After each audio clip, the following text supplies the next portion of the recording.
คุณ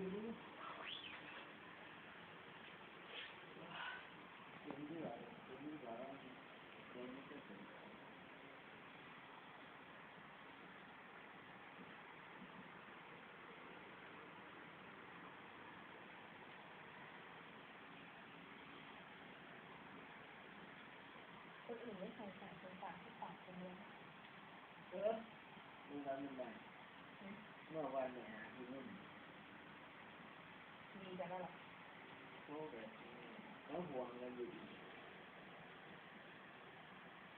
ที่ว่าไม่ขาด